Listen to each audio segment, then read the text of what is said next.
ತೊಗರಿ ಕಾಳು ಬೆಳೆ ನಮ್ಮ ದೇಶದಲ್ಲಿ ಕರ್ನಾಟಕ ಅತಿ ಹೆಚ್ಚು ತೊಗರಿ ಬೆಳೆಯುವ ರಾಜ್ಯವಾಗಿದೆ. ಮುಂಗಾರಿಗೆ ಬಿತ್ತನೆಯಾಗಿ ಹಿಂಗಾರನ್ನು ಮುಗಿಸಿಕೊಂಡು ಡಿಸೆಂಬರ್ ಮತ್ತು ಜನವರಿಯಲ್ಲಿ ಕೊಯ್ಲಿಗೆ ಬಂದು ಸುಗ್ಗಿ ಹಬ್ಬ ಸಂಕ್ರಾಂತಿಯ ಹೊಸ್ತಿಲಲ್ಲಿ ಮಾರಾಟವಾಗಿ ತನ್ನನ್ನು ನಂಬಿ ಭೂಮಿಗೆ ಬಿತ್ತಿದ ರೈತನ ಬದುಕಿನ ಆರ್ಥಿಕತೆಗೆ ಆಧಾರವಾಗುವಂತಹ ಪ್ರಮುಖ ವಾಣಿಜ್ಯ ಬೆಳೆಯಾಗಿದೆ. ಹಿಂದೆ ತೊಗರಿ ಕಟಾವಿನ ಸುಗ್ಗಿ ಕಾಲ ಬಂತು ಅಂದ್ರೆ ತೊಗರಿ ಗಿಡವನ್ನು ಕೈಯಿಂದ ಕೊಯ್ದು ಕಣವನ್ನು ಸಗಣಿ ನೀರಿನಿಂದ ಸ್ವಚ್ಛಗೊಳಿಸಿ ವಾರಗಟ್ಟಲೆ ಆ ಒಣಗಿರುವ ತೊಗರಿ ಕಡ್ಡಿಯಿಂದ ದೊಣ್ಣೆಯಿಂದ ಪಡೆದು ಕಾಳುಗಳನ್ನು ಬೇರ್ಪಡಿಸಿ ಮತ್ತು ಮಿಶ್ರಣಗೊಂಡ ತೊಗರಿಗಳನ್ನು ಗಾಳಿಯಲ್ಲಿ ತೂರಿ ಶುದ್ಧಗೊಳಿಸುತ್ತಿದ್ದರು. ಆದರೆ ಈಗ ಆ ಹಳೆಯ ಪದ್ಧತಿ ಮರೆಯಾಗಿ ಈ ಆಧುನಿಕ ಜಗತ್ತಿನಲ್ಲಿ ಯಂತ್ರೋಪಕರಣಗಳ ರಾಜ್ಯಭಾರದ ನಡುವೆ ಈ ಕೆಲಸ ವಾರಗಳಿಂದ ದಿನಕ್ಕೆ, ದಿನಗಳಿಂದ ಗಂಟೆಗೆ ಇಳಿದಿದೆ. ತೊಗರಿ ಬೆಳೆಯಲ್ಲಿ ಅಷ್ಟಾಗಿ ನಷ್ಟವನ್ನೇ ನೋಡದ ನಮ್ಮ ರೈತರು ಈ ವರ್ಷ ಸರಿಯಾದ ಕಾಲಕ್ಕೆ ಮಳೆ ಬಾರದ ಕಾರಣ ಚಿತ್ರದುರ್ಗ ಜಿಲ್ಲೆ ಚಳ್ಳಕೆರೆ ಭಾಗದಲ್ಲಿ 50% ರಿಂದ 60% ತೊಗರಿ ಬೆಳೆಯಾಗಿದೆ.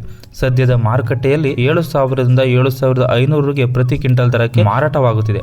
ಇದರಿಂದ ನಮ್ಮ ರೈತರು ಅಲ್ಪ ತೃಪ್ತಿಗೊಂಡಿದ್ದಾರೆ. ನೋಡುತ್ತಿರುವಂತಹ ರೈತರು ನಿಮ್ಮ ಕಡೆ ತೊಗರಿ ಬೆಳೆ ಯಾವ ರೀತಿಯಾಗಿದೆ ಮತ್ತೆ ನಿಮ್ಮ ಮಾರುಕಟ್ಟೆಗಳಲ್ಲಿ ಬೆಲೆ ಯಾವ ರೀತಿ ಇದೆ ಎಂದು ಕಮೆಂಟ್ ಮಾಡಿ ತಿಳಿಸಿ ಮತ್ತು ಈ ಒಂದು ವಿಡಿಯೋನ ನಮ್ಮ ಎಲ್ಲ ರೈತ ಬಾಂಧವರಿಗೆ ಶೇರ್ ಮಾಡಿ.